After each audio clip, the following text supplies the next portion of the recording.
So hello guys, कैसे आप लोग? उम्मीद करते हैं सब लोग ठीक होंगे। तो मामा जी लोग कर रही है, हम लोग कर रही है, हम सभी कर लीजिए और आपको दिखाएंगे। हम लोग जा रहे हैं बड़े केदार मंदिर मामा मंदिर में और हम लोग हो चुके हैं रेडी मंदिर जाने के लिए। आगे का प्रोसेस दिखाएंगे आपको थोड़ा देर में। फाइनली पहुंच चुके हैं मंदिर में। ये आप देख सकते हैं, काफ़ी सुंदर दृश्य है यहाँ पे।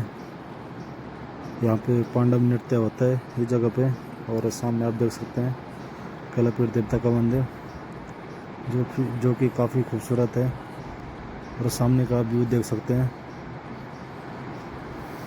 काफ़ी सुंदर व्यू यहाँ पे। पोरी पोरी गंगा माता इचगो तेरू मंदिर यारा नो की बागवाल रोज होंदी मैन मंगेसी।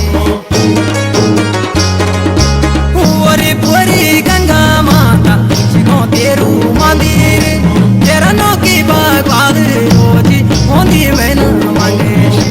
पहला गोंदा गुंडियो रासु वे मडाड़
चांदो देवता ते पुनारा ससेरा यानी ओंदी सभी दर्शन तेराले झुमी झुमी चांदो देवता ते पुनारा ससेरा।